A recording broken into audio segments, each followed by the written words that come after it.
Welcome aboard, everybody. Make the background just a little less insane there.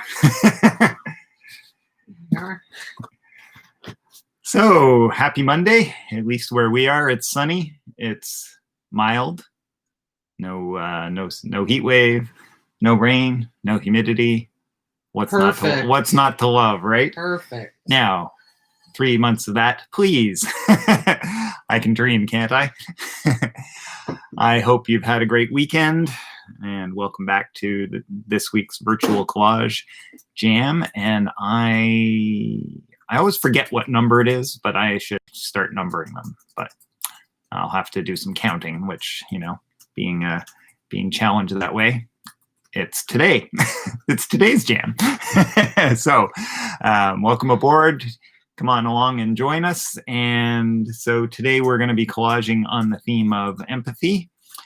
And I wanted to do something that acknowledged the Black Lives Matter. I wanted to do something that acknowledged what the world needs now, other than love, sweet love.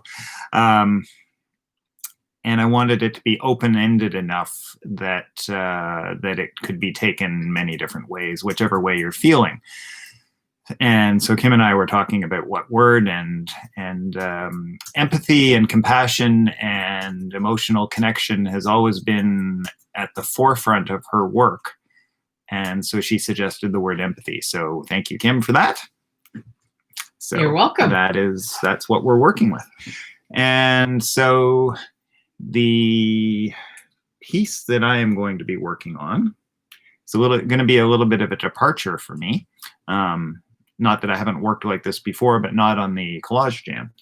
I am just noticing my board has a mark on it. Anyway,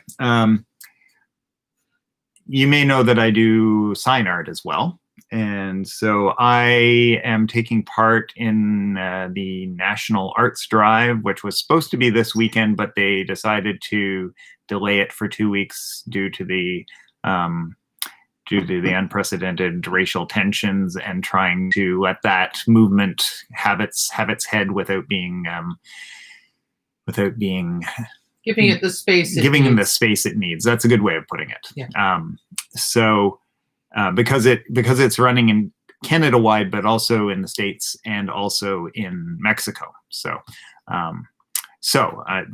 But what I was preparing for that was some sign work, and it had been around COVID and sort of the evolution of COVID, and so I wanted signs that would address COVID, but also address some of the things that we need societally, right? So I made a few different designs, and this one was meant to be about solidarity, like in the face of COVID, but it is now about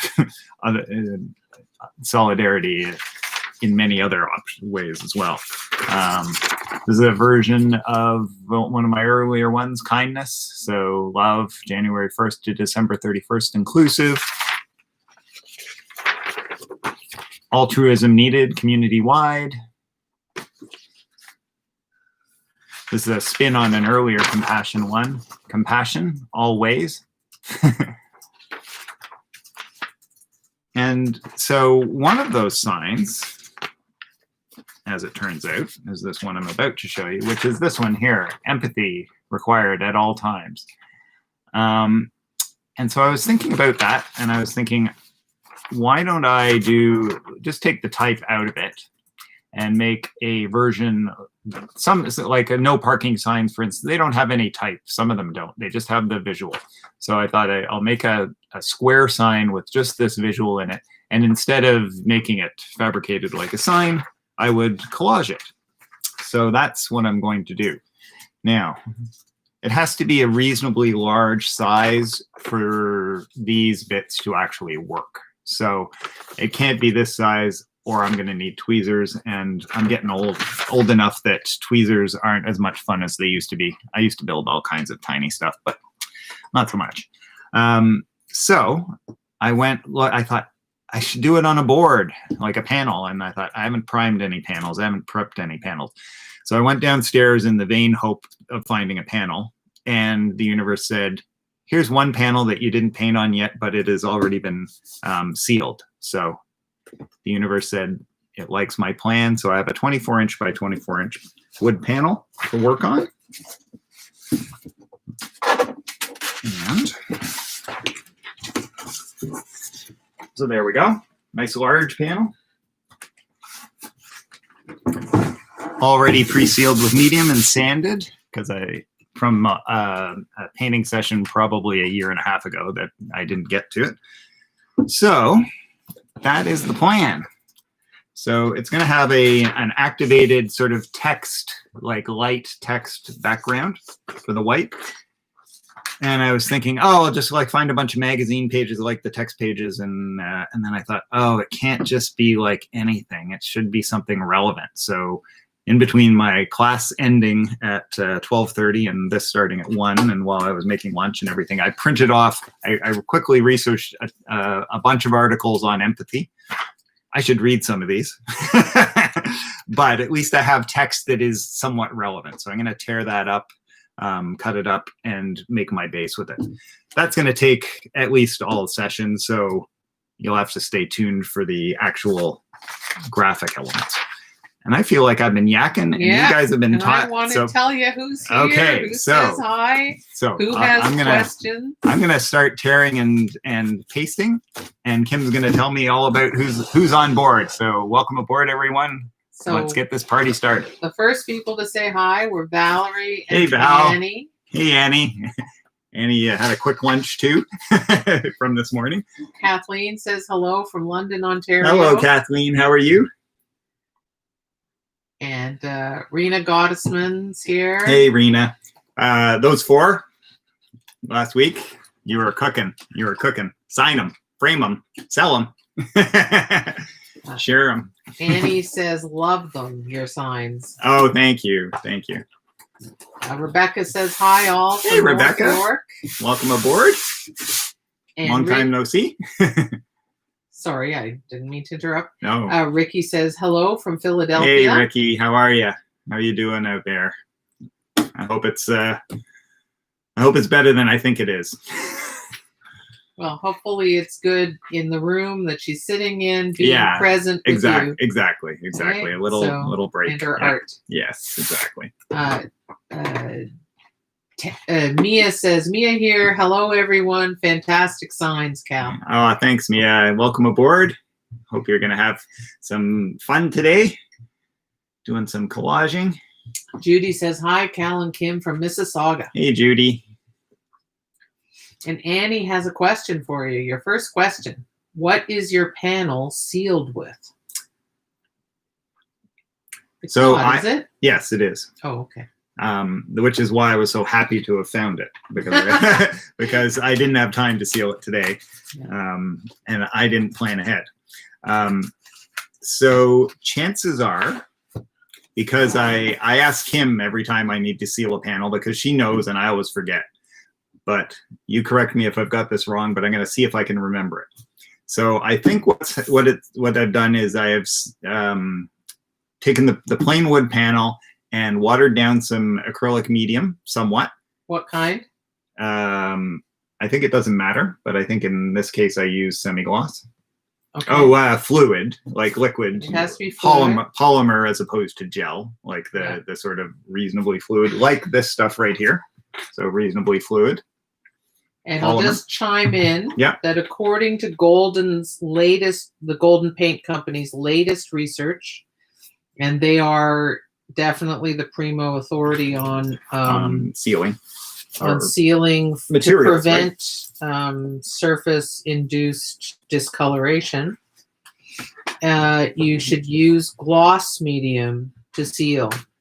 Just regular gloss acrylic polymer medium. Yeah. Not the gel, not glazing medium, not, any weird medium, just the regular. Yeah. Now, obviously, if you don't have gloss, it's not that you'll have no sealing properties from the non-gloss, but it will be a less perfect seal. Right. And you mentioned that you do a dilute coat, but then you do another coat, Yeah, right? so I've taken off my...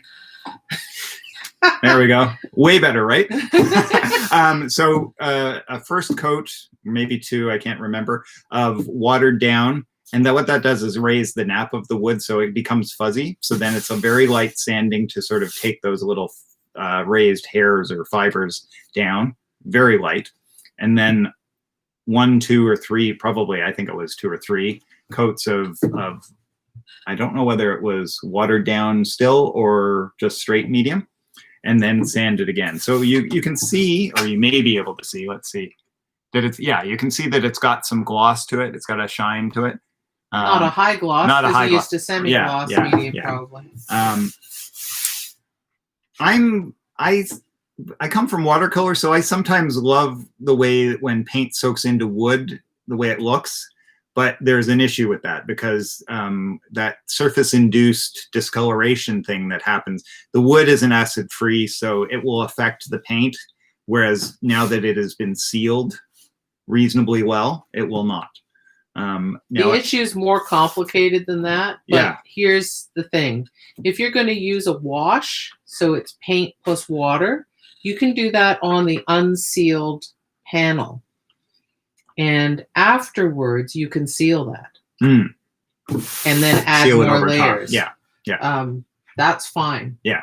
So I was kind of I've been disheartened because sometimes I come to work and I suddenly like I'm ready to go, but my panels aren't ready to go. So Kim has been very good about like telling me, no, this is what needs to happen, and because she researches it out, researches it out the wazoo for me, which I'm grateful. Not for me, for her, but I'm the lucky recipient, beneficiary. So this panel is already sealed, so that's good. And I am going to not be using glue stick, for instance, today. I'm going to be using the medium to glue down, and this is gloss. Gloss dry is absolutely clear, so it will be very shiny, but I will worry about sheen at the end. I will decide, like, okay, is this finished product too glossy? In which case I'll knock it back a little bit once I'm done. But matte has all these little micro particles that make it more opaque. They dull down colors. So if you're going to do layerings of collaging, it's good to do it with gloss so it dries absolutely clear, and then figure out the sheen at the very end, rather than having like 4 or 5 different layers of matte or semi-gloss medium where it's dulling colors down. And losing detail. And losing detail too, right? Like if you've got small type and you put 2 or 3 coats of matte over it, it becomes almost like encaustic, which might, unless that's the effect you're looking for, which can be nice, a sort of fog to it and not as high contrast. And if that's what you're looking for, then matte can be useful for that. So lots more in the chat. So all right, let's get caught up. Joy says, good morning. Great to hear you. Hi from sunny Salt Spring.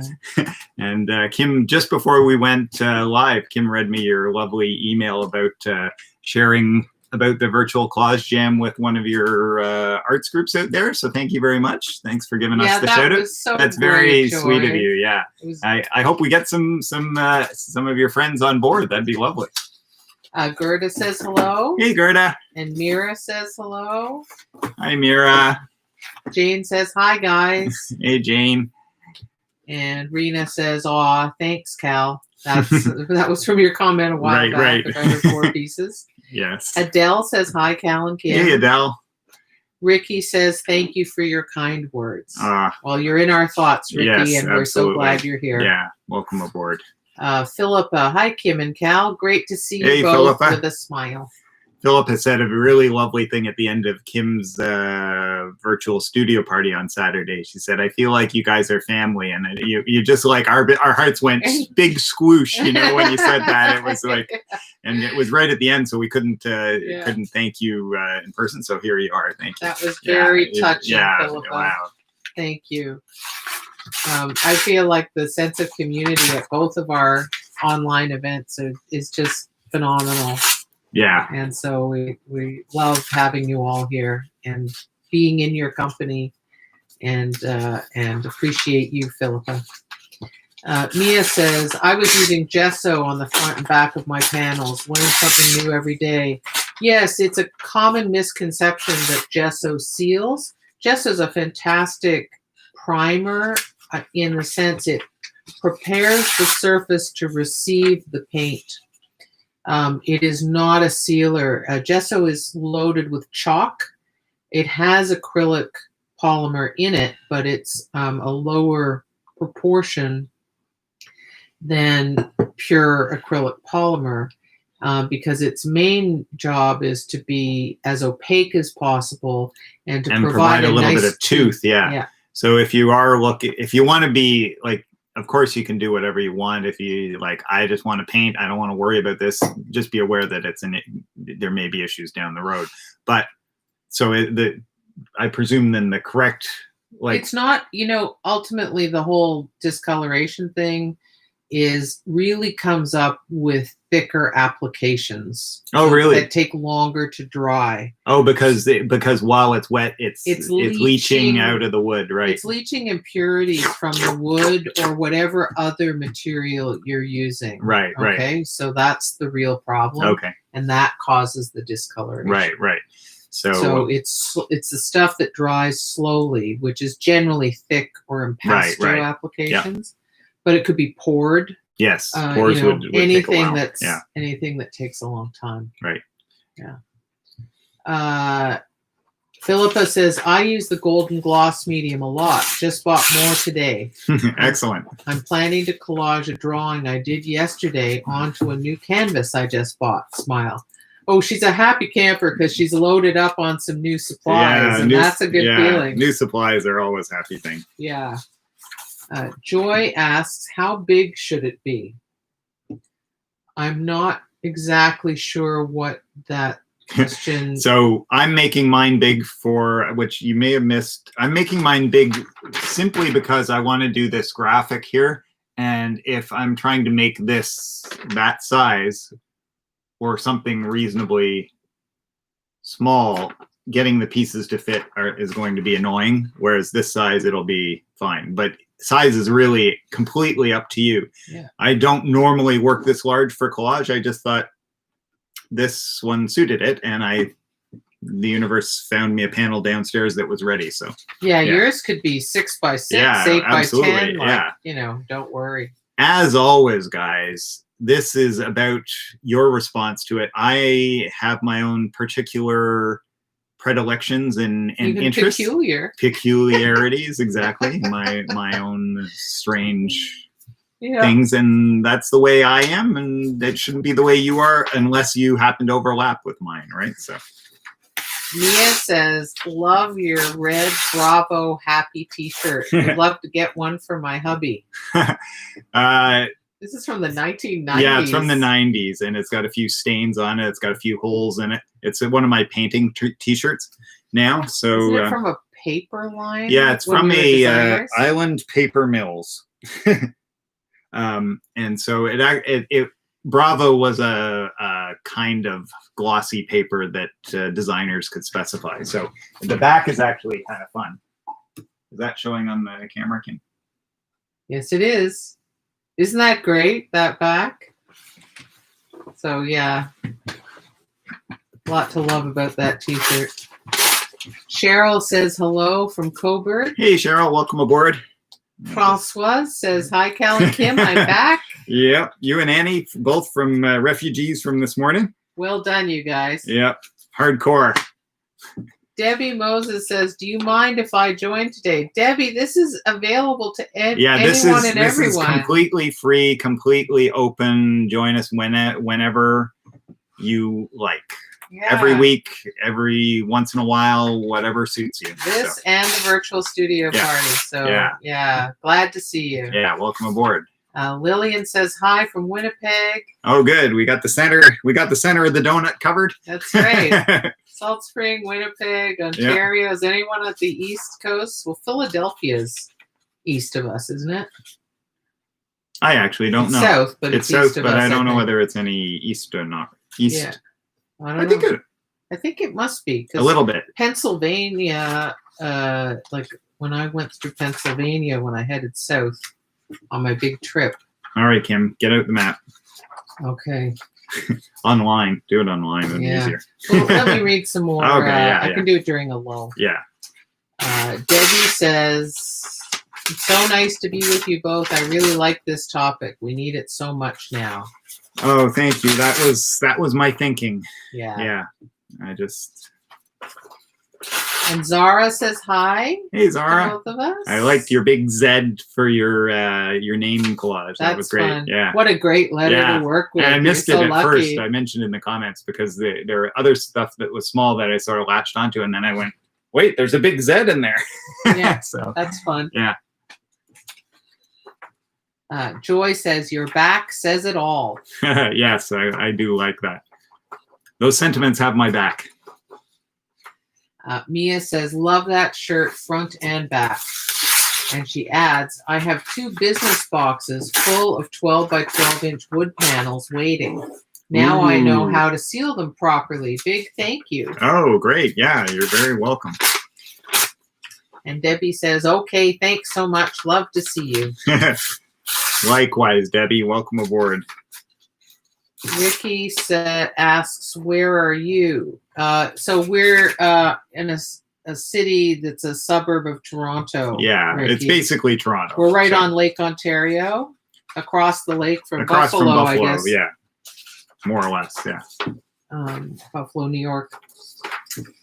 Debbie wants to know what supplies do we need today. It's collage, Debbie. So anything you want to collage with on any substrate you want to collage onto.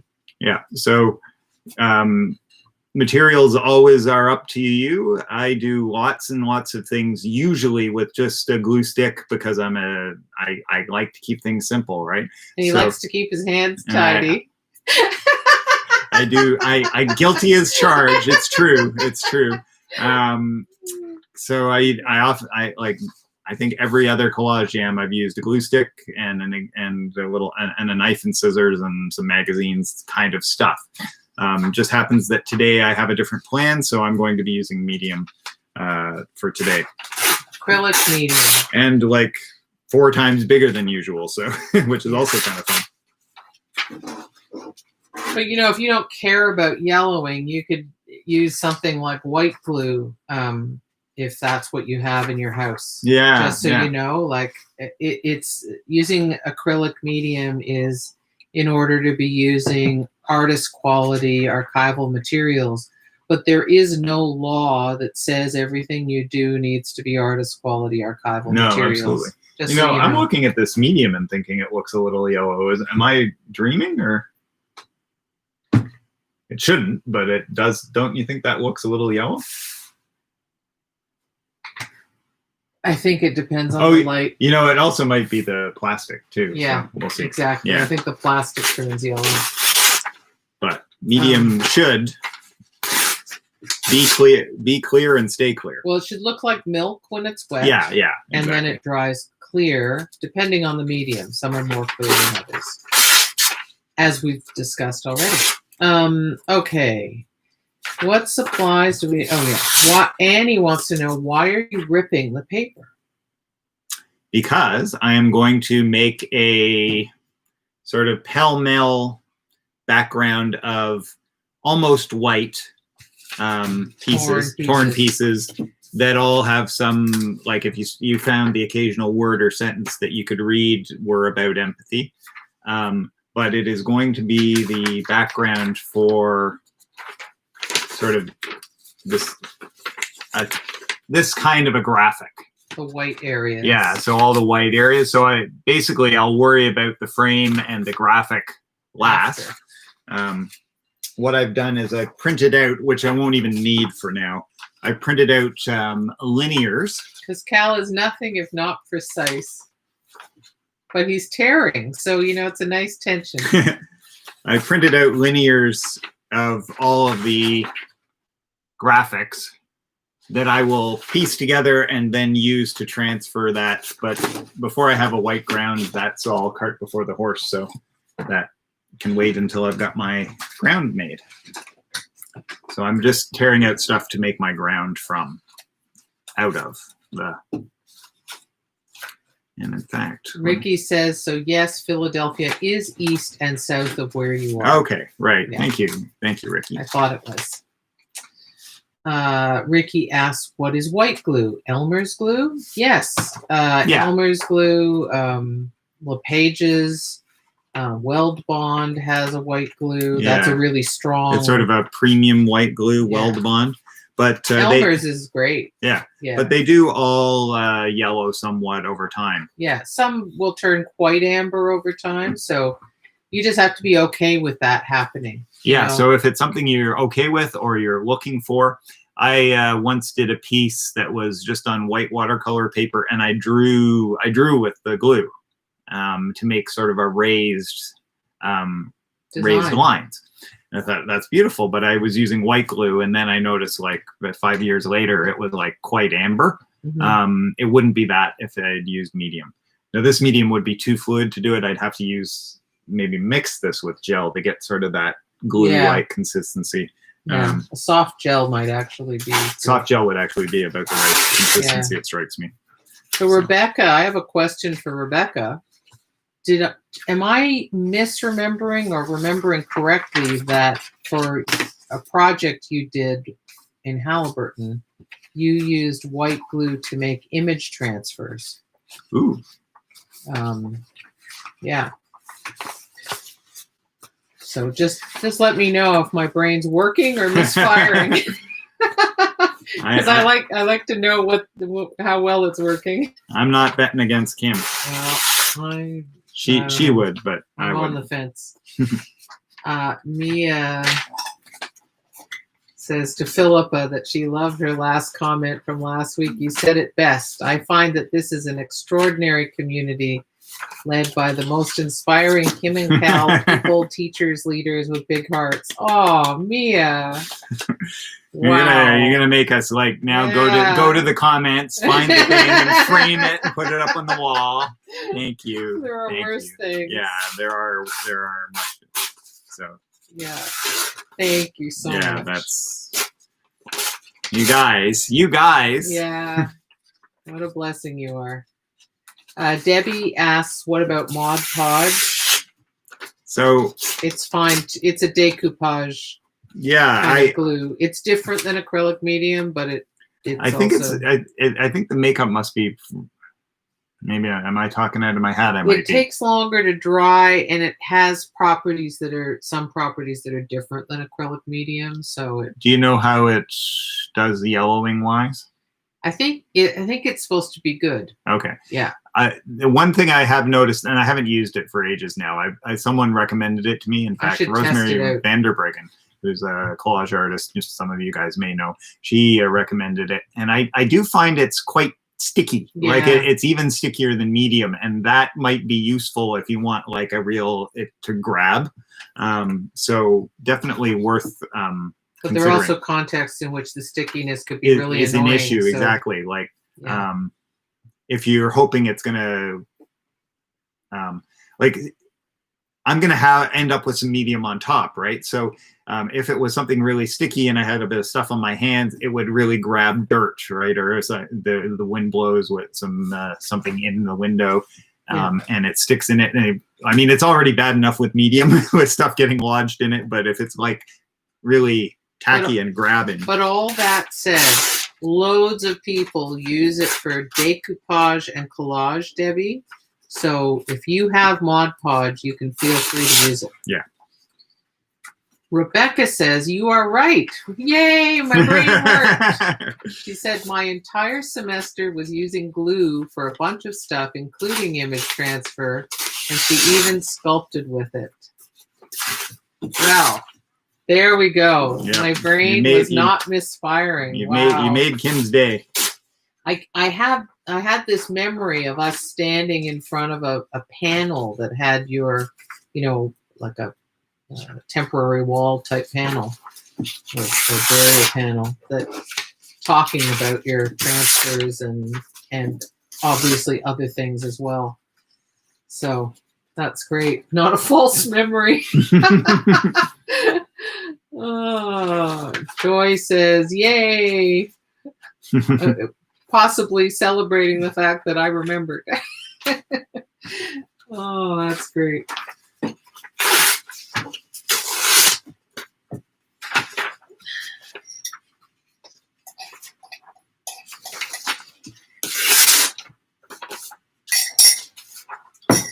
Oh, Alice has made it. Says, sorry I'm late. Oh, hello, Alice. Carloni. Hey, Alice, how are you? And Rebecca remembers that chat too. That's lovely. Alice has been doing some amazing collage pieces in our urban landscapes course at Nielsen Park. So including a really, well, several jumping ones, several great ones. One that was beautiful of New York at night, made up of all kinds of different advertising. So it had a Times Square-y kind of feeling. And then she also used some images of Rio de Janeiro when we were addressing COVID. Before and after was her theme. We were doing a COVID diptych, so she chose before and after. So she found pictures of like the crowded beach and then pasted one like the before and then painted out everyone on the beach and painted a bluer sky with the lack of pollution. And did one using two halves of a soccer stadium, one with everyone in it and all the lights blazing, and one with all the lights blazing and no one in it. So they were really quite. Yeah. Sounds wonderful, Alice. Yeah. There are photographers around the world right now taking it. Now things are sort of starting to open up in many places, but. They've been taking advantage of the extraordinary opportunity to photograph really busy, dense cities looking like ghost towns, which is so moving when you see them. Yeah. Because you really feel the absence of people and activity and vehicles and so on. And so it's this our. I know it's only one thing, one of the extraordinary things from this year, but it's a big one. It's going to affect art and imagery for a long time to come. Yeah.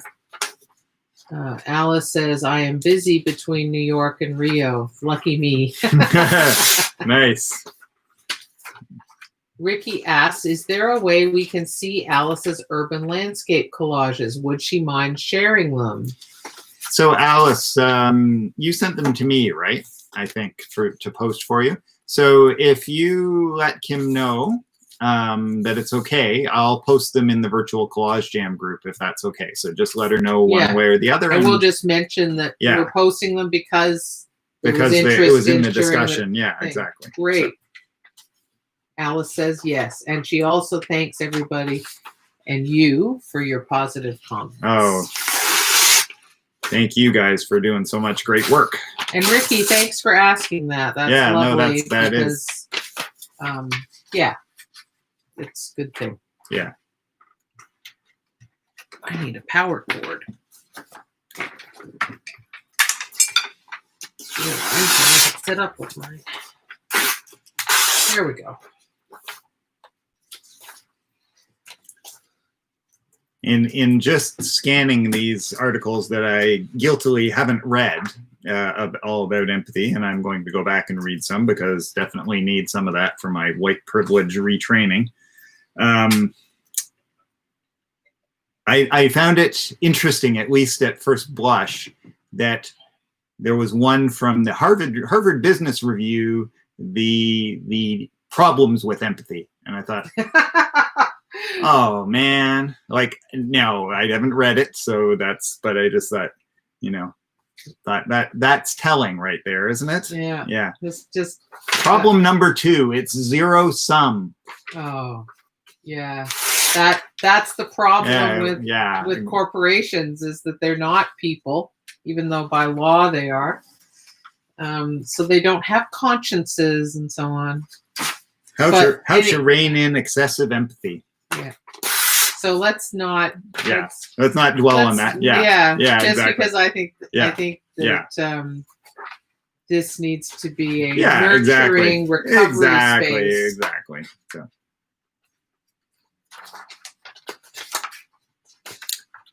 I am down with that. Yeah.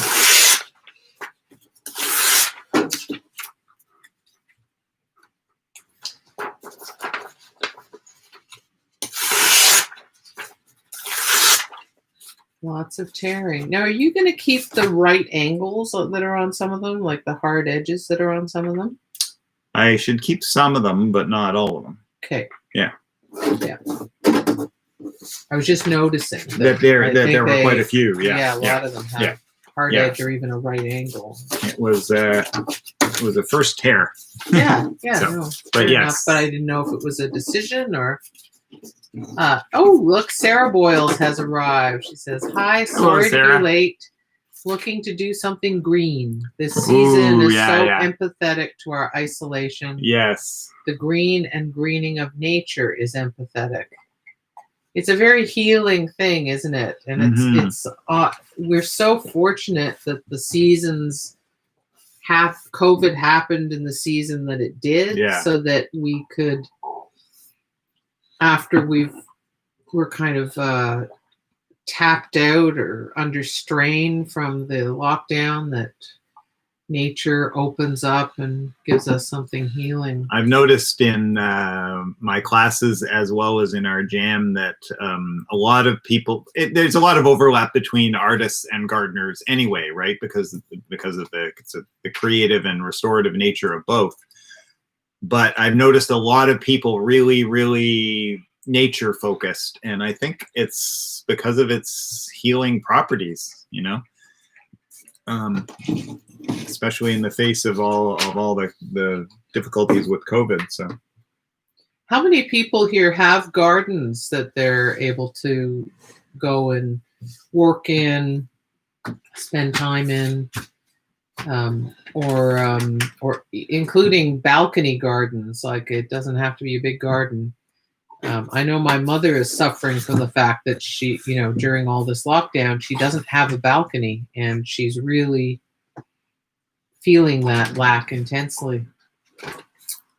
What are you looking for, my dear? I brought out a brush, but I'm not seeing it, and I'm sure I put it on the table. But I didn't move a brush, so no, But it's surprising. Oh, there.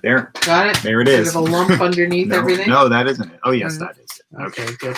Multiple lumps. There we go. Okay. Good. Lillian has a question. She says the direction of the ripping of the paper will give you different exposure of the edges. Any thoughts on that? Because paper has a grain. Right.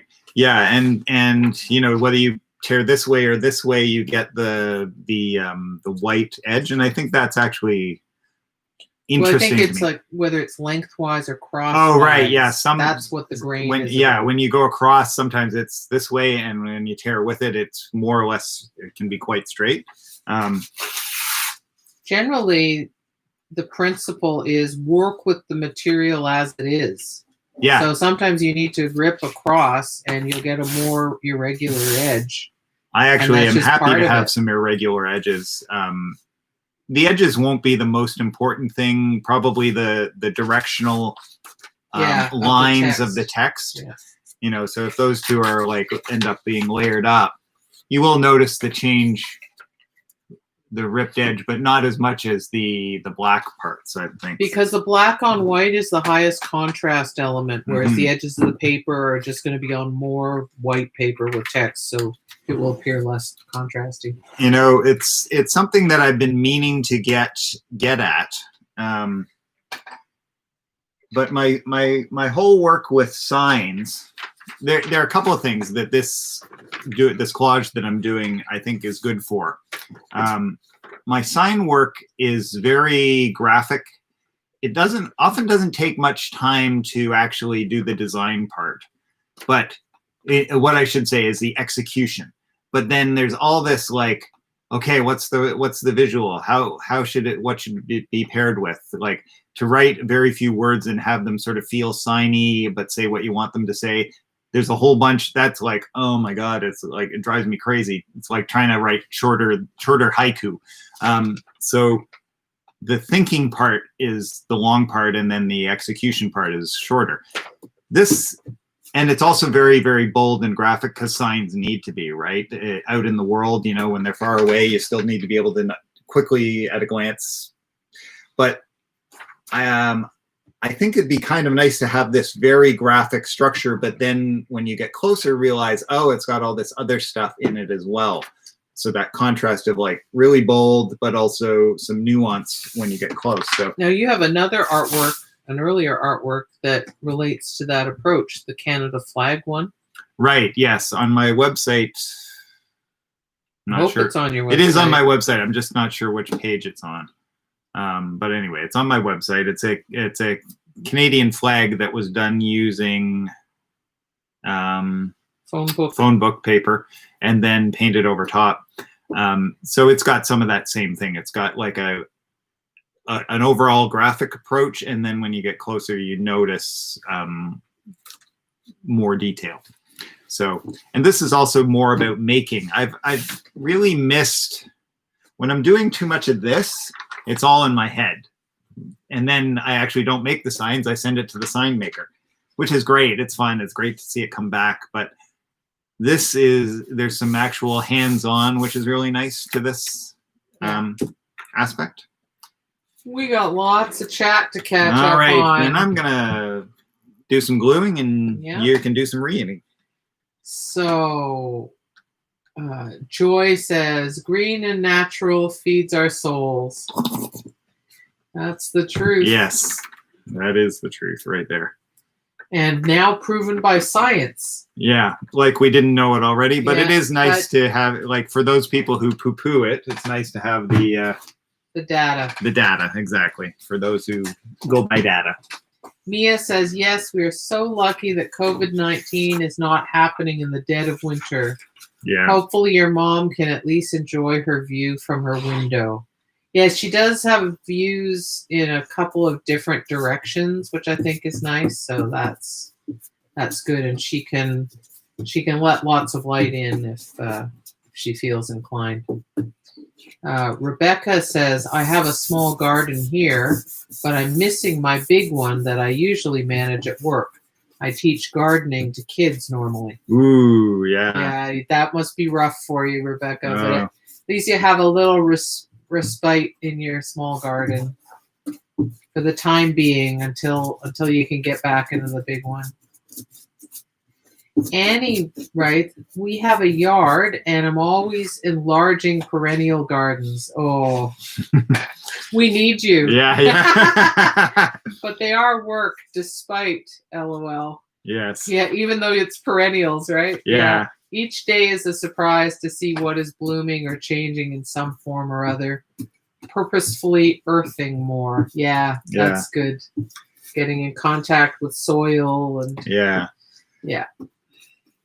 I am not a gardener, and that is an understatement.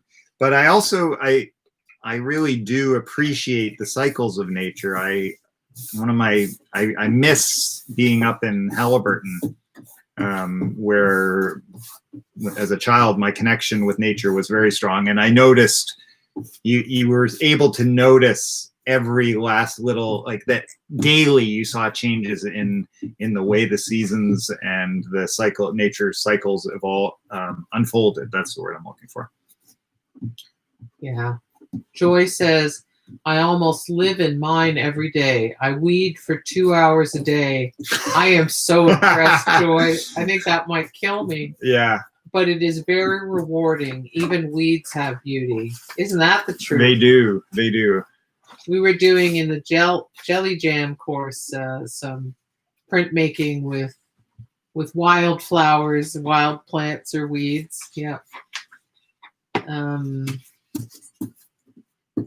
Lillian says, if the paper is colored, then you have a white portion that is significant and gives you a chance for other treatment. Yes, if the colored paper is either painted or is white core paper, which means that instead of being dyed through the fibers, they've printed the color on, then you get this edge that you have a chance to play with. That's very true. It's quite fun to play with that white edge, actually. Yeah. Nancy, excuse me, writes, feel so fortunate to have a small garden and green space behind us with a heart. Yeah. And another emoji that didn't translate, but the heart kind of says the most important thing, probably. Yeah. I have such an old iPhone. I have a 4S that I'm used to like just not knowing what emojis people sent, because when they put that phone out, the emojis were so limited. Yeah. I always get these question marks. It's like I always think they always have millions of questions that they don't elaborate on.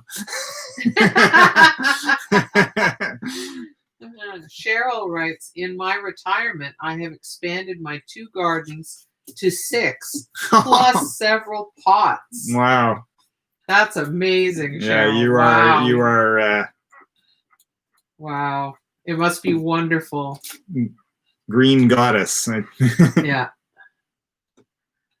Jane writes, we have a small yard, but quite lush, even with an art corner my hubby put together for me.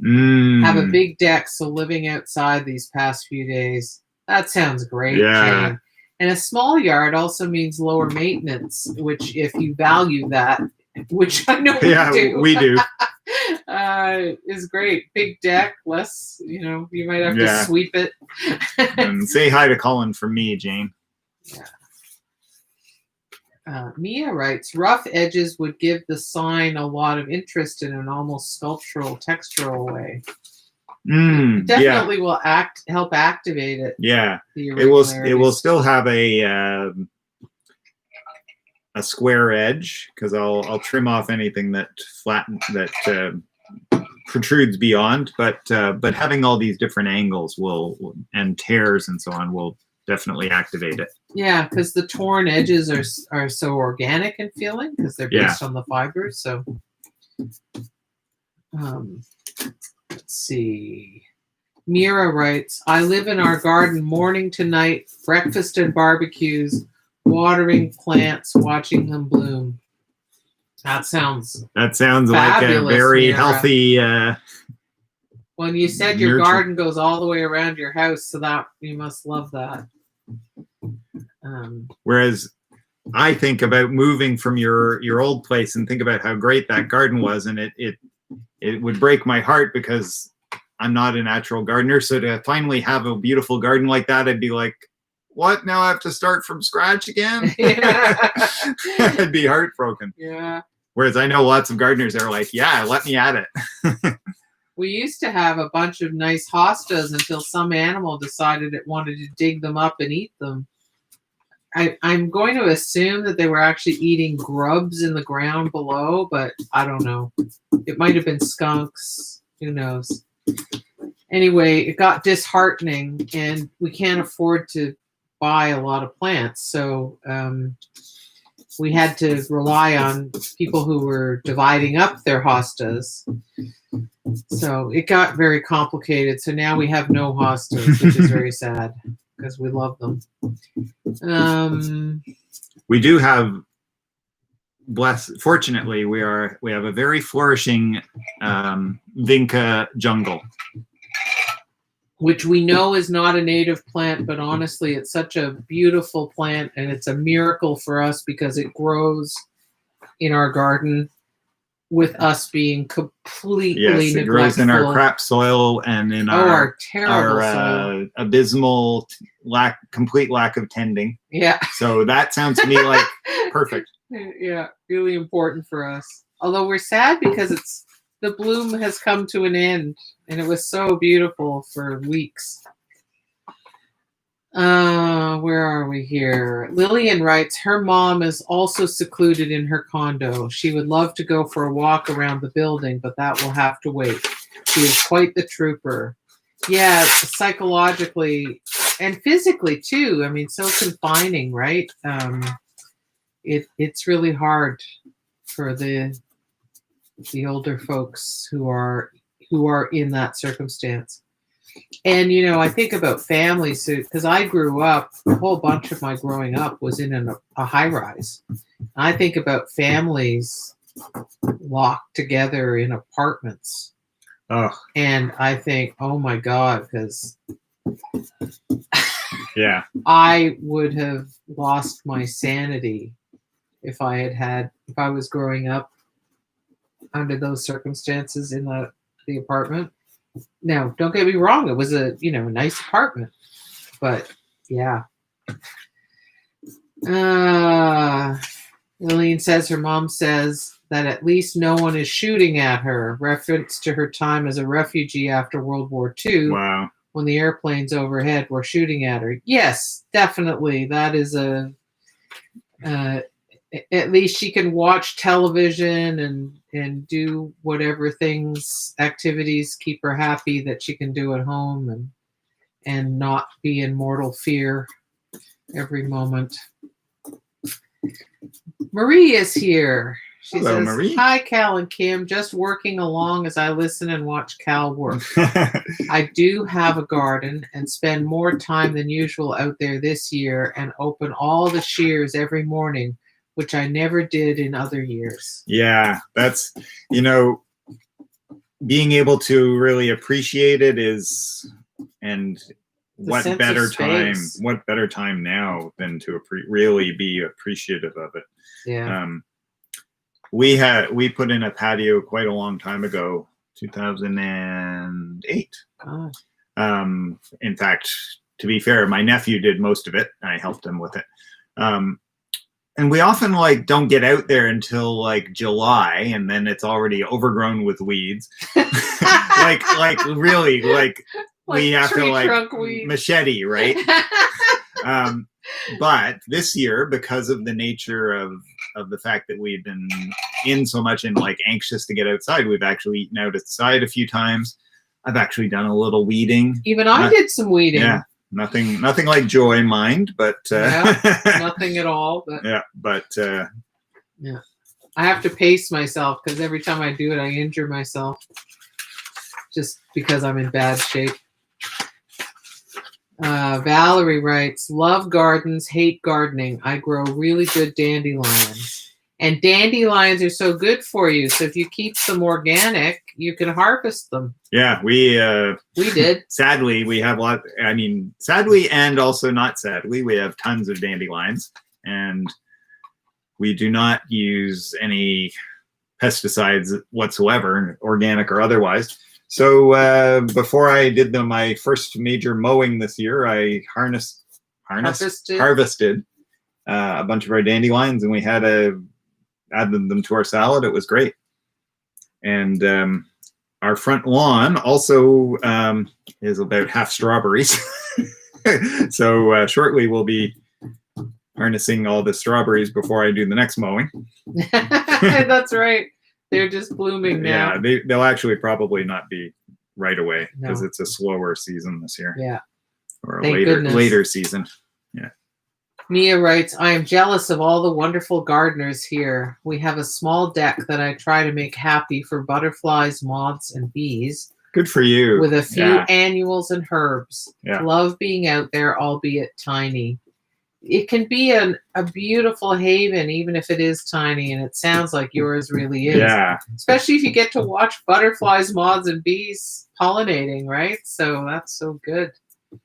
She adds, go Valerie. I love that dandelions. It is a perfect, healthy, edible plant. I do not understand why humans are killing it. There's a famous story of a Japanese diplomat being given his first tour in Canada, and it was at dandelion season, and the chrysanthemum is, of course, a very precious flower, maybe the national flower, although there's the sakura, the cherry blossom as well.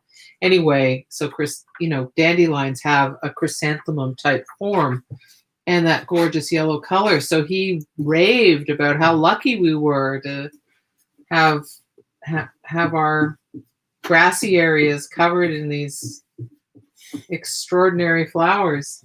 And this was years and years ago, at a time when everyone was applying as much poison as they could to these things. So kind of ironic, different cultural understandings of things. Rebecca writes, you can always check the Ontario Invasive Plant Council's Plant Me Instead guide to find natives that will work for you. Yeah. Great advice. So we'll do that in some of the bare patches, but I love my vinca, so I'm I'm clinging to it, Rebecca. I'm sorry.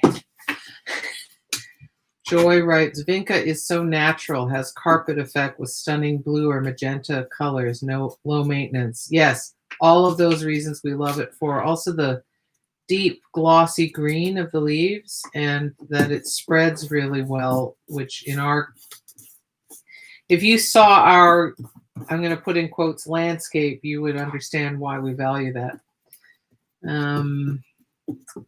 Lillian says, I love dandelions. However, they are high in oxalates and form kidney stones for those whose bodies like to create stones. Ouch.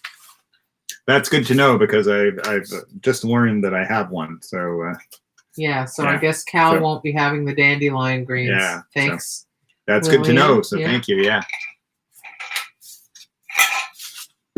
Ricky has a question. She wants to know, could you have done what you're doing on watercolor paper using the medium? So yes. Yeah. There are a couple of provisos, but they aren't the more wet the surface, and my surface, at least when I'm putting the medium on, is quite wet, the more you get buckling with paper. Now if it's like, if you keep it in the pad though. Yeah, if you keep it in the pad or you tape it down, and the thicker the paper, the better. Then it will buckle less. I've definitely done. It'll dry flatter than it is wet. Right. You may still need to like clamp it down because it will end up doing this.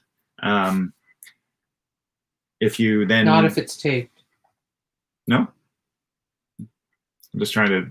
It's been a while since I did a piece. I've painted a lot on watercolor paper with acrylics. Right. And if I keep them taped down for their entire drying, they flatten right out. Right. Yeah. So you may have some buckling and some bending. If you do end up with bending, then you can wait till it's dry on the top and take a sponge to the back and dampen it, especially if it's watercolor paper. It's designed to absorb that, and then put a bunch of your heavy art books on it or whatever else, and press it and leave it overnight, and that should flatten it out. So yes, you can. I prefer board when I'm going to do a really wet application because it negates any issue for that. But that said, that it takes up more space, it's more expensive, etc. So you can also do it on thin plywood that doesn't have this thick cradle. Right. Yeah. The cradle on the back looks like a stretcher. Yeah. So this is show what the back looks like. The top surface of this is maybe 1/8 of an inch thick, but the back is just like a stretcher. Probably most of you guys are familiar with the wooden panels, but just in case you're not. Ricky might not. Yeah, Ricky might not be. Yeah, so I should hold it up a little closer so you can see it. Yeah, sorry. And they come in different depths. This is sort of standard depth, which is like 3/4 of an inch. And what's called gallery depth. Gallery, it's usually called gallery, is like 1.25 inches, 1.5 inches, maybe as much as 1 3/4 inches. So it has a more object-like. It sits out from the wall more. It feels more substantial. Some larger panels only come in that depth. This size for structural integrity. Yeah. This size comes in both. And I just tend to go with the skinnier ones because I have only so much space. So. And they're called birch wood painting panels, or some variation on that. Yeah. If you're curious. Or I've seen cradled wood panels. Yeah. But it's real wood. It's not hardboard. It's not made of sawdust. It's plywood. So it. The top is. Just thin layers of wood. I'm just trying to ascertain. It looks like at least 3 layers of maybe 1/16 or maybe even a little less thick wood. So what that means is because it's glued up, it's also less likely to warp like a normal board just from a tree will do. It can warp, yeah. And Kim will give you the right checking, and checking's cracking, right? Mm-hmm. And You can have bowing and Bowing, yeah. warping and So it cuffing does, yeah, it does all these things based on the grain. because it's a natural. But when you make it a laminate out of several different plies, making plywood, it makes it a super lot more flat. stable. Yeah. It doesn't bend it, not easily anyway.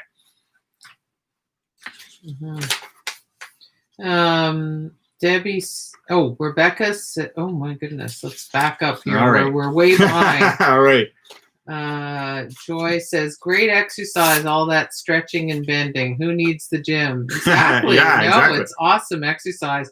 That's why I keep hurting myself doing it. I've heard it referred to as the Earth Gym. Yeah. Rebecca says her dad makes dandelion wine. Oh. And how is it, Rebecca? Does he do a good job? Like, is it tasty? Debbie says her mom, who's 93, is also stuck in her residence without her boyfriend, who was taken out by his family. Oh, that's so sad, Debbie. I hope they are managing to stay in contact, but how awful that they can't be together physically. She says she is so alone and she's so sad for her. Yeah, that's rough.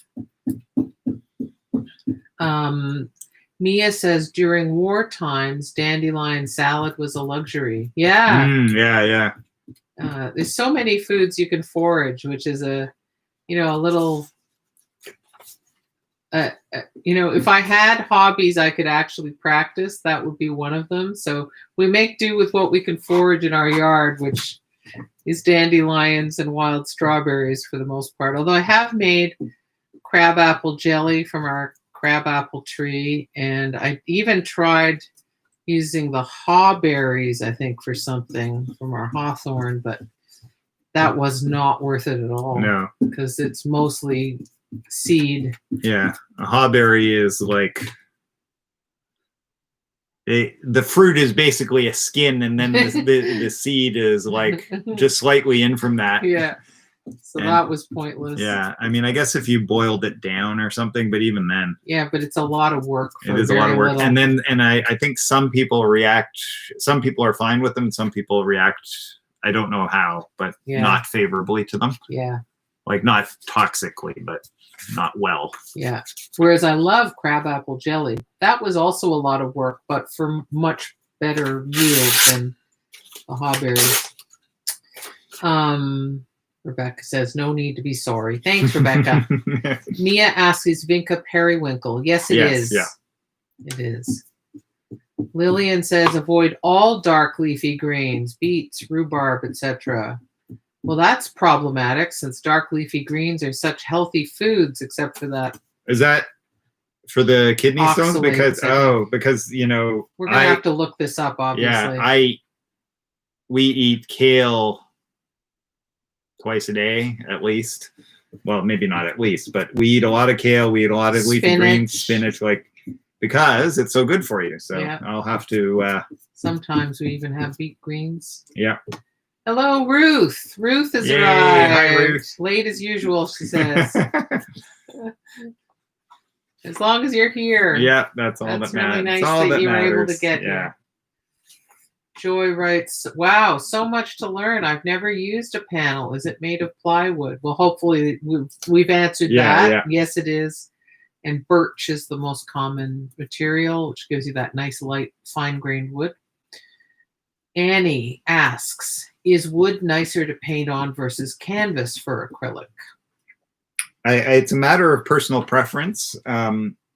Some people I know love the spring of canvas, like when they hit it with their brush, it has that sort of give that I actually dislike that. So I prefer to paint on panel because it's hard, and I like the fact that whether I go at it hard or delicately, it's the same response. So I think it's different strokes for different folks. Yeah. What do you have any? You paint probably more than I do. I have painted a lot on both, and for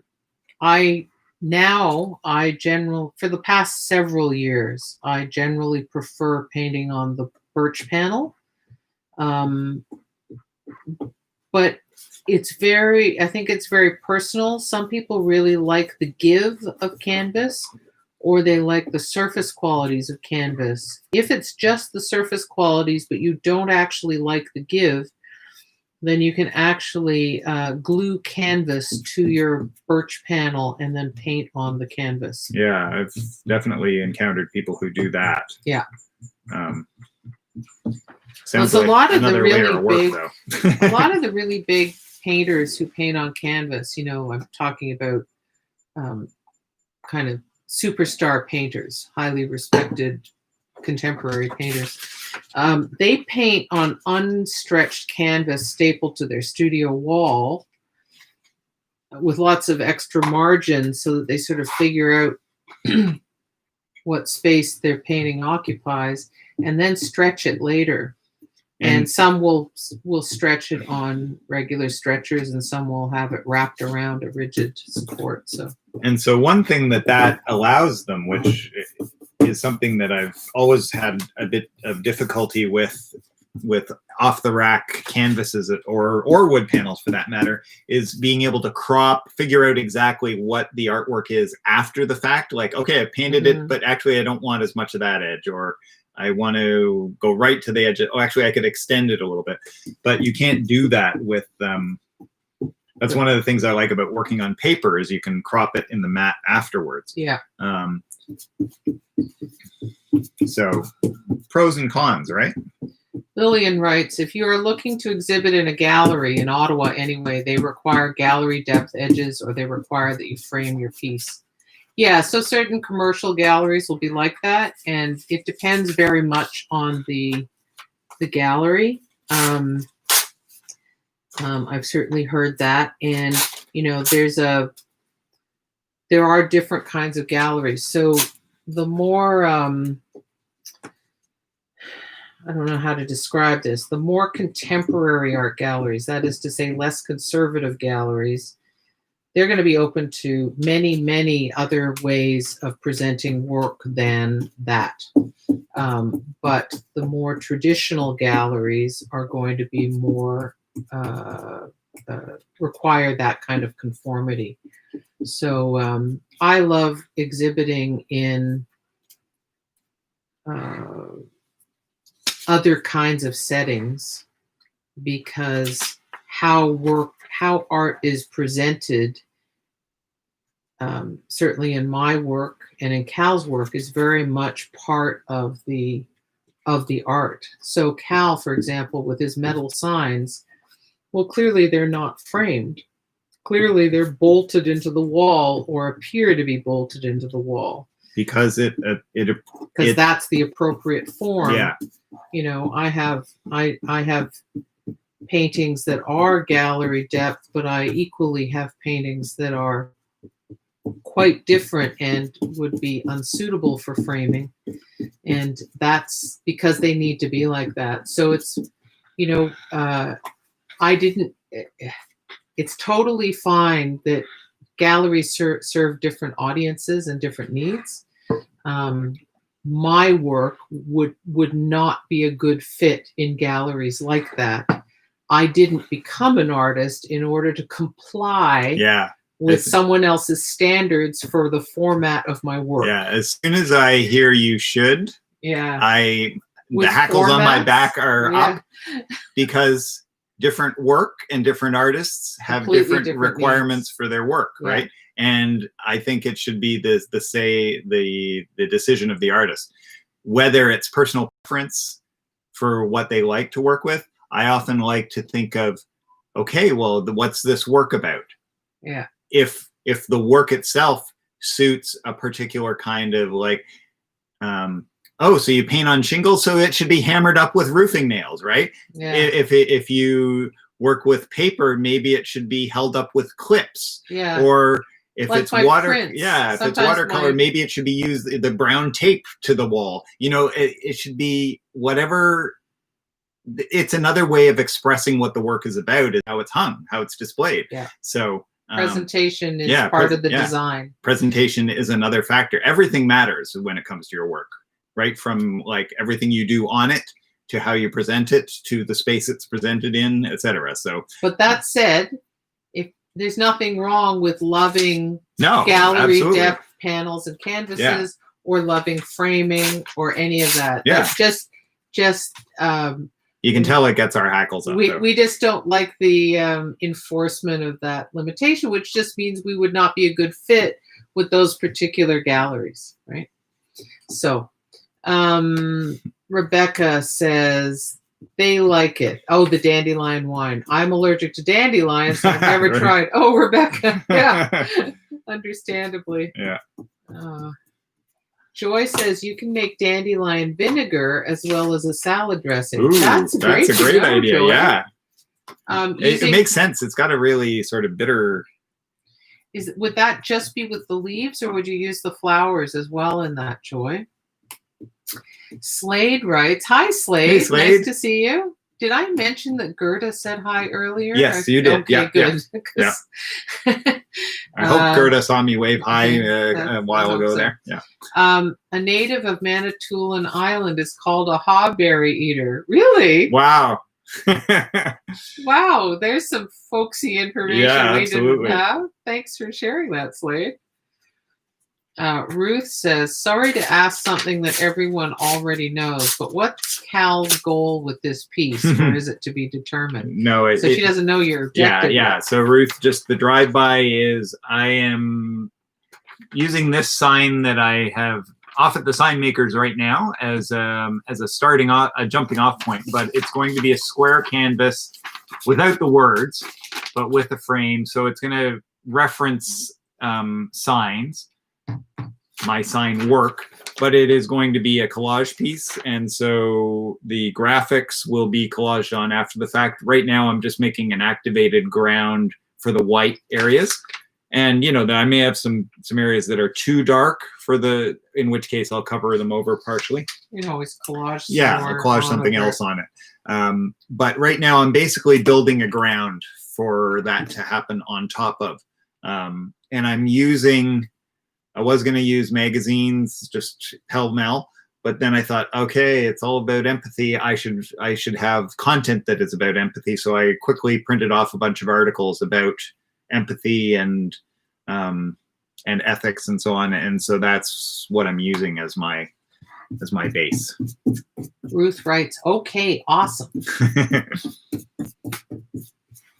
I'm just going to run to the washroom. You are allowed. Well, whether I am. Yeah, exactly. That's not going to change anything. I need to go.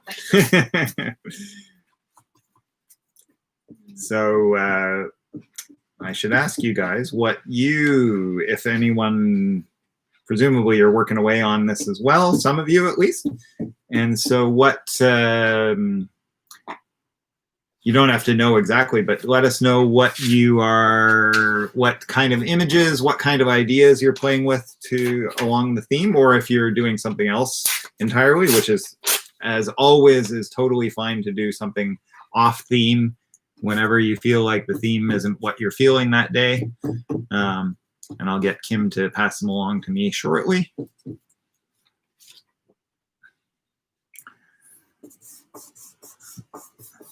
I have spent a fair bit of this, not a ton, but some of my time this weekend trying to undo some of my well, maybe not inevitable, but some of my white privilege attitudes. And so I've been listening on Spotify to a playlist of speeches by Martin Luther King and so on, and a bunch of many other eminent Black leaders. And yesterday I did a binge of looking for Black visual artists, because it occurs to me that, in fact, one of them that I have been following, Ibrahim Abusida, posted some really abysmal numbers for Toronto galleries. On Instagram, he said he did a quick search of like the top X number of galleries in Toronto, private galleries, and how few people of color there were in the gallery system, and like either artists represented were just like it was like abysmal. Yeah, it was like a few percent if that. I think it might have even been 2% yeah, for Black artists. yeah. It was awful. It was like, so I did a binge of looking for Black artists and following them, which I think is way overdue, long overdue. And so I'm just trying to educate myself and get my awareness up. So we have some chat. All right. Joy writes, nature calls. Yes, and I answered it, and I'm back. Adele says, at this time, I think empathy is a great theme. Yeah, I feel like almost like I should make stickers of my heartworks to just plaster all over the world right now. If we need more heart out there. Something I'm going to do at some point. You may know that I have put up the occasional sign. I did put out a few out on the street and left them up outside the Gladstone Hotel when I did that event. Come up to my room in February, just before lockdown, actually. But something that I want to do is make signs like this and just put them up out on poles and so on. More and more and more. So I had asked people what they were collaging on, what they were thinking about, and what their imagery is. Great.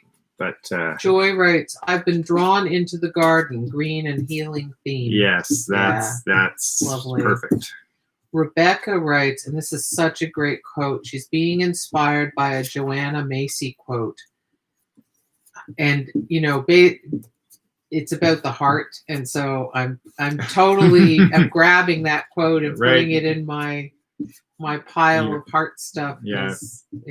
Thank you. The quote is, the heart that breaks open can contain the whole universe. Wow. And that's stunning, Rebecca. Yeah. That could be Kim's artist statement. Oh my God. Couldn't it? Yeah. Like if someone else hadn't written it. Yeah. You could steal part of it. Well, You could steal quote it. Yeah, exactly. Quote it. Jane writes, Cal, mine is so simple on the idea of your signs. I have several clippings from newspapers, but love the simplicity of just 3 things. Thus, I'm doing 2. That sounds great. Marie writes, interesting that you should mention artists of color. Please pass along any local artists of color. Arts on the credit is remiss for not including, but I simply don't know of any around here. That's great, Marie. We, as we discover, we would be happy to. Yeah. I mean, it's true that more of the artists that like local artists, and there aren't a ton of them because of ignorance and because of the system. I'm sure there are way more than I know about. They tend to be more in Toronto but there have to be 905 artists too. The problem is 905 people are more in their silos because of the nature. Toronto's dense and people live more in the streets and in public places than in Mississauga. And there's also, sadly, there's a class and privilege thing too, Anyway, to some extent. We will. But we'll definitely. And thank you for that. Yeah. I really appreciate that you want to kind of rebalance things if you can, where you can, right? How you can. Joy writes, yes, I think the medium of music seems very popular.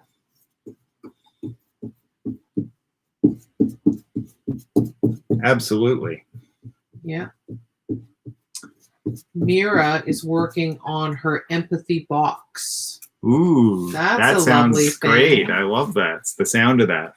Mira, you weren't in this course, but contemporary mixed media course I was doing at Nielsen, we did boxes, and students had a choice between a box and a book, and all but one chose a box, and so I worked alongside on a box, and I found it again just recently, and it's it's got heart stuff. There's a surprise. But I was thinking I need to finish it, and thinking about your empathy box makes me think, I should get that out maybe during my break. that's coming up in a couple of weeks. Mia writes, "Love that quote, Rebecca. Thank you for sharing."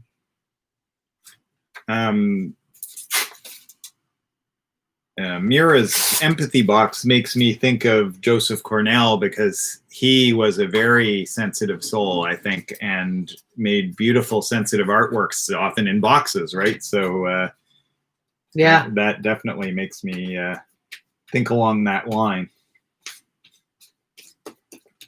And in fact, in my collage course that Mira is taking, I had the artists give presentations on artists, collage artists that they found interesting.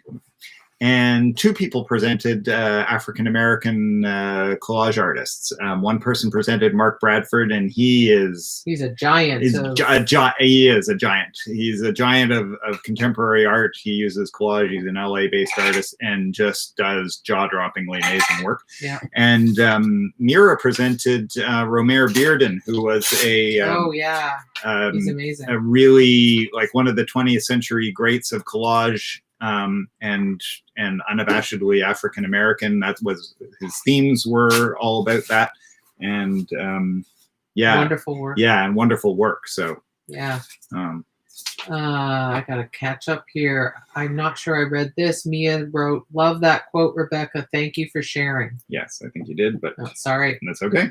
Joy says, "Maybe we will be seeing an explosion of Black art coming now." I sure hope so. Oh, and Gerda, thank you, Gerda. Maybe explain 905 for those not in Toronto. So yes, for those not in Toronto. Yeah, thank you. Good point. So Toronto has a whole bunch of area codes, but the surrounding municipalities pretty much of a piece use the 905 area code. And so they are the peripheral municipalities of the massive city that Toronto is. So like where we are, we're in the 905 region, as they call it. Yeah. It's not an official name. It's just it's kind of commonly used. But artists will often call themselves 905 artists because they are not in the center. Yeah, it means they're near Toronto, but it's quite distinct not being actually Toronto. I bridge it because I'm a member of an artist collective gallery that's in the heart of Toronto at a major creative hub.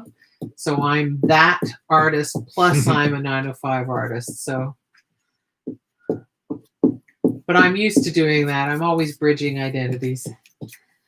It's funny. I've lived in 905 since 1998. Yeah. But and it's interesting. I don't think of myself as a 905 artist. I think of myself as a Toronto artist. But that's where your self-identity is. Yeah, it's where I grew up. Yeah, that's an interesting. It is interesting, eh?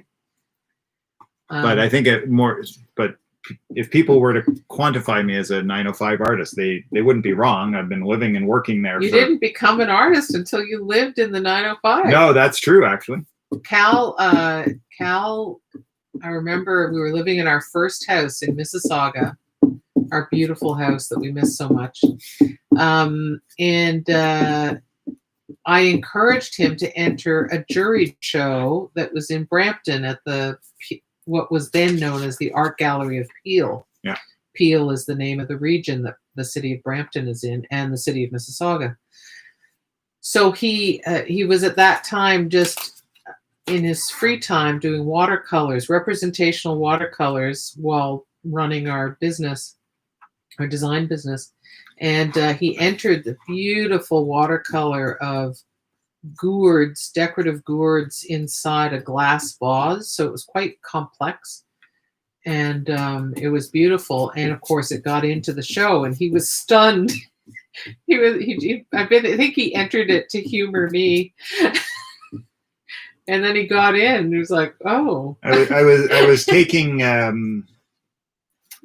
can't remember her name though. I was taking a course in Malton near the airport in an artist's basement, and she had us painting, and I showed it to her, and she said, "You should enter this in a juried show." And I thought, yeah, whatever. I mean, I never even heard the term juried show, right? It's like, okay, I don't even know what that means, and because I was, me, I didn't ask. Yeah. I was thankfully, like, he but then I it. just sort of passed it along to Kim, and she's like, okay, what's a juried show? Okay, there's one here, like, and the date is coming up. Enter it in this one. I'm like, are you kidding me? Yeah. No. So. Yeah. There you go. And thus, a career got its start. Or a second career, yeah. Yeah. Okay.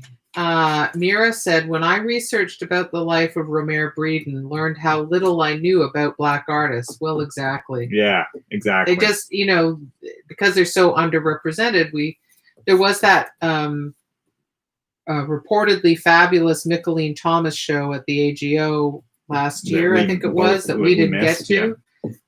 Which we were very sad about, but it was one of those years. Anyway. Annie writes, I liked that post you put up, Kim. Yellow Peril supports Black Power last week. Yes, in my Instagram stories. Thanks for noticing, Annie. Empathy theme has been very heavy for me as a grapple with all the support or lack of support for all the various people. Yeah. Yeah. Annie Bentley says, I grapple.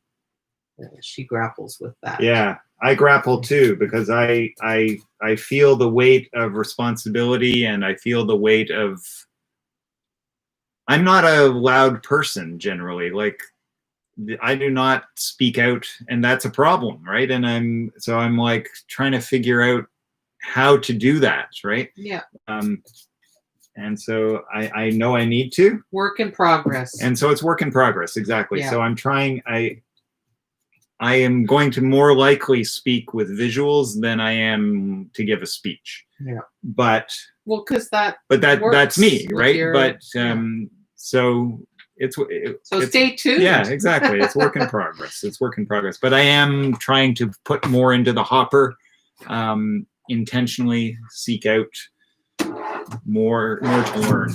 Yeah. You're gonna show the progress. Oh, I was actually just trying to flip it around, but it's actually why not? You've got like half of it done. That's pretty cool. There's not. I mean, look, it's paper on a board. It's not actually that much to see. Yeah, but it's a better angle of view. Yeah, exactly. So, it looks fun. I'm just wondering if I have, because I'm a designer, I tend to honor type more than I should. So I'm just I thought, I wonder if I've oriented more of it legibly from this side, so I should be aware of that. But it does look like, if you rotate it, that will help. It does look like I've at least put some upside down and so on. So good. Yeah, so I don't have to worry too much about that. Mia asks, what was the name of the artist, the compassionate artist? Oh, I'm not sure. The compassionate artist. I mean, there are lots of them, right? Yeah, but obviously it's someone we mentioned. Right. So I did mention a couple of Black artists. Black artists, Mark Bradford and Romare Breeden. But I'm not sure that's who you're talking about. So. And I mentioned Mickalene Thomas because she was at the AGO. And who did we mention before that? But I'm not positive that that's who you're looking for. Yeah. So if you have any other way of clarifying, Mia. Just let us know. Yeah. Philippa, I'm most fortunate in that where we live, we are surrounded by nature, including a walking trail across a marsh with a great deal of wildlife. Yeah. I also have a small allotment garden with only perennials that look after themselves. That's so smart, Philippa. And how beautiful. Yeah. Marie writes, Cal, you are speaking out with your signs. Seriously, you are. Those are so powerful, Cal. Like that's my best way for the moment. We should make stickers of them. The sign, rounded corners. Generally, the signs are $100 per.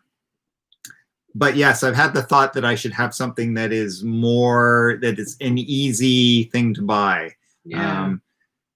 I'd love to see them on those things on T-shirts, but I haven't entered that yet because I haven't figured out how to grapple with the idea of like, okay, they have all the different sizes. You have to research the nature of the fabric, and I'd like it to be ethically, And he wants them silk screened, so Yeah, then there are inventory issues as opposed to digitally printed ones.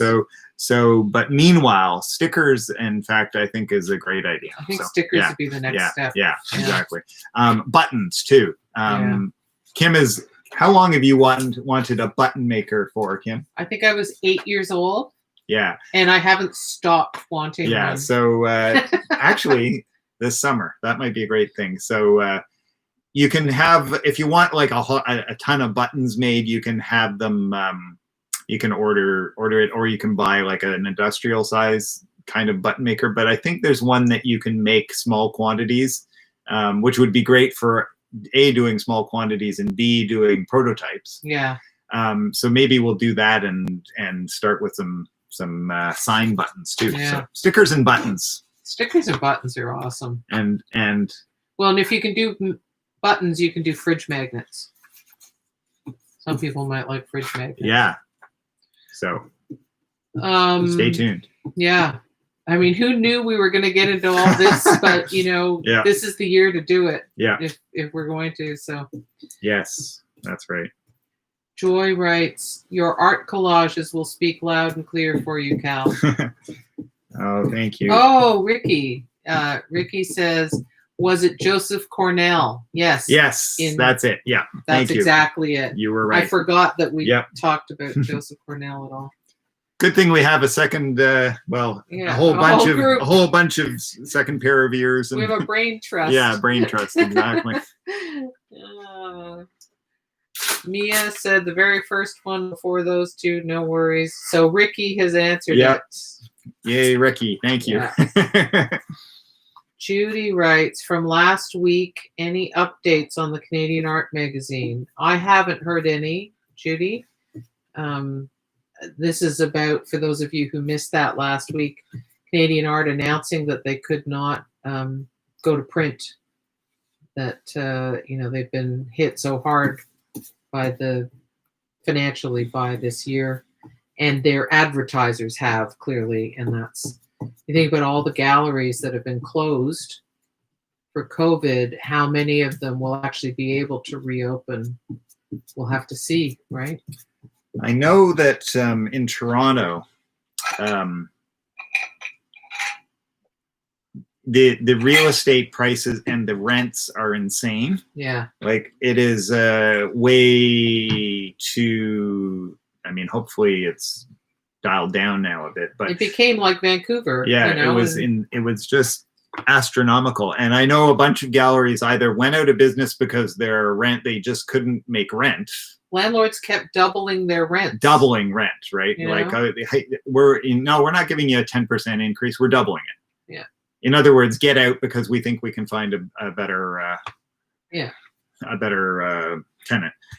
So certain galleries went and bought their own places, the ones that could, the ones that had the means. Yeah. So hopefully that means they're still probably making mortgages, right? Exactly. Exactly. So. But I know, for example, Clint Ronish is opened up for appointment only. And who's the other one that's opened up for appointment only? Olga Korper. Olga Korper. So she's got a strict protocol. You make an appointment. They have a limit of 5 people. You have to keep spaced, and they provide masks and hand sanitizers. So those are 2 galleries you can go see if you're desperate to get out there. Mind you, there's so many now online virtual exhibitions right now to help galleries, artists, and the people who love galleries and art, that there's a lot to see now online. One thing that I'm really hopeful for in general, but in specific as well, is that COVID will help us realize that there are all these online options. Kim has been doing some research into software that allows you to have a virtual show, but in a space. Like you can walk in and navigate like you're looking at walls. You can go in closely. And that's really cool, right? Because so watch my website. yeah. So I watch will it. eventually have one up there. Because some of you guys may be familiar. I don't think I've ever tried it, but some of the big galleries have the Google with Google, Arts. right? That you can go right up close. But now that's become not maybe that degree of sophistication, but there are becoming options for doing that yourself. And that's pretty cool, because think about Canada, right? I mean, it's a huge nation with a small population, and the number of galleries you can reasonably get to is a tiny, like, oh, we're doing a 3-day drive to Winnipeg, right? Or, well, no, the 4-day drive probably to Winnipeg and Western. Well, so often there's something at the Vancouver Art Gallery that I'm dying to see. Yeah. But, I can't just fly over there. But so yes, it's great for that. It's great for winter. It's great for people who don't have cars or have mobility issues. But for those of you who can get around, there is nothing like experiencing artwork in person. No, that exactly. said, even really good online experiences are not the same, but they're way better than just Google image search. Yeah, right? Exactly. So, exactly. Anyway, it's nice to have a range of options. Oh my goodness. What a busy. Oh, it's 3:36. Look at that. Right. We're just so busy with all this chatting away. Let me get caught up here. Why don't you get us caught up, Kim? Adele says she just finished hers and we'll post it now. Wow, you awesome, are Adele. cooking. Well, she did it right within the time. Yeah, right? I tell you, the timer went, you were done. Yeah. Yeah, this is a longer piece. Yeah. What else? And Mia's delighted to know about Joseph Cornell's art boxes. And yeah, I mean, his box assemblages are just, in general, fascinating and amazing. Yes, so. If you're not familiar with Joseph Cornell, definitely worth a look. Just the way it sounds, like the university. And you prepare to be blown away. Sarah Boyles writes, I am glad galleries are reopening, but I feel guilty since I am there to look, not to buy. And I know it costs the gallery to have me come and ogle. That's very nice, Sarah. And I think in the preliminary stages, I'm certainly going to be keeping away. So I won't be having my gallery walk until further notice. For those of you who don't know, I do a periodic gallery walk and talk where I take people around to in-person contemporary art galleries, and it's a favorite thing of mine to do, and I know it's popular. But I am going to wait and see what happens with the whole COVID situation, and before we need to be farther along and in better shape. And I don't know, in terms of second waves or vaccines or treatments or whatever. We'll just see. It's a situation that is in flux, and so we'll just stay in flux with it. Yeah. Joy writes, your collages could inspire young Black artists, ? Well, that would be lovely. That would be a beautiful thing. Yeah. Absolutely. Zara writes, thanks for another collage day. It was great. Oh, thank you, Zara. Yes. Have a great week, Zara. Have a great week, and we'll see you back here hopefully next week. And Mia writes, I love you, Kim and Cal. I am grateful and thankful for your time, inspiration, and generosity with thank you emojis and heart and something else that I can't identify, but I know what spirit it's being offered in. We do. So thank you. Mia, thank you. Thank you. That's so heartwarming and touching. And Mia's like one of our hardcore attendees now on all our elements. So we're really feel blessed. So thank you. Joy writes, "Wow, that sounds like a great idea, Kim. Your gallery walks." Yes, I started it years ago, and I actually started it because I realized that I had a whole lot of students who were quite intimidated about going to contemporary art galleries. I don't mean the major, Art Gallery of Ontario and all of that, but the smaller but cutting edge contemporary art galleries and leading contemporary dealers, and didn't even know what all of them were or where they were located and so on. And I thought, well, this is terrible, because these are people who are really interested, really keen on making their work, developing their work. So they need to see what's going on and the range of what contemporary art looks like, that isn't just in museums. And so I started it, and it's been a sporadic thing. Some years I've managed to do a few, and some years I've only managed to do one. But my plan was this year I was going to do at least 4, and then COVID happened, and so that just all went by the wayside. But that once we're back into, genuine, we're able to go full steam ahead, the pandemic is behind us, I will definitely, with Cal, because Cal is always helping me and accompanying me, we'll be doing more of them. Yeah, it's one of our favorite things to do, actually, because we get to spend time with artists, we get to talk about art, we get to share some of the things we have discovered.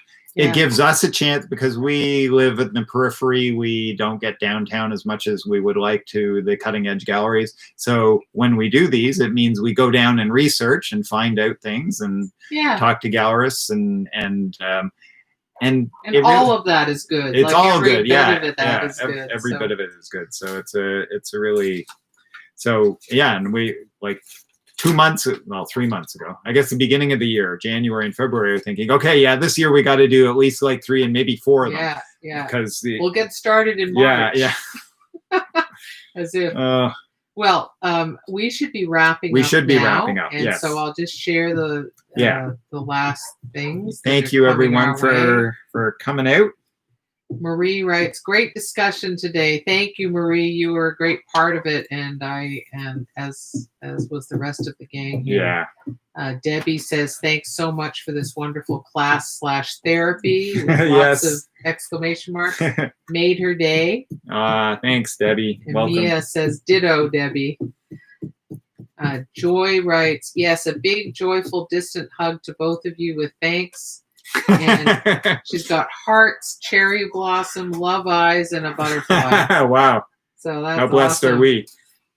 Cheryl writes, "Love the motivation and encouragement that these sessions give me. I often do not do collage during this time, but love the artistic and worldview chats.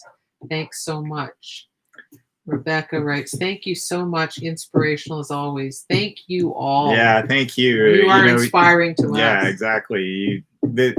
It's a two-way street, and we need you guys to help make it what it is. Yeah. And you guys bring your beautiful spirits with you. Exactly. So Annie says, "Thank you both. Cannot wait to see the finished sign." Yeah, you and me both. It's going to take a little while. I have way too many unfinished projects.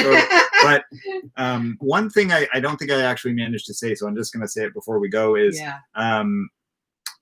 I miss having something that I can go to knowing what I'm going to be doing. When you're tired or when you are unsure, when it's nice to be able to go okay, well, I can go do 15 minutes on this, knowing exactly what needs to be done, more or less anyway. And so this is going to be great for that. So I'm hopeful that will help me actually get it done. So that's great. That and showing it to you guys. So it's I'm accountable, right? Because you guys can be my accountability buddies. So thank you, everybody. Thanks, everyone. I will catch Cal up on the final comments, which are beautiful as always. And we hope to see you next week. We'll see you next week. Stay well, stay safe, get out in the garden, enjoy the beautiful weather. And feel free to come to the virtual studio party on Saturday. On Saturdays, And hang out or work on something. Yep. You can work on collage. You can work on altered books. You can work on anything at all. Your martini, or right, or your cheese and crackers, or wine, whatever. Yeah, exactly. So until next Monday, everyone, take care, stay safe. Thank you so much again for taking part. Okay, see ya.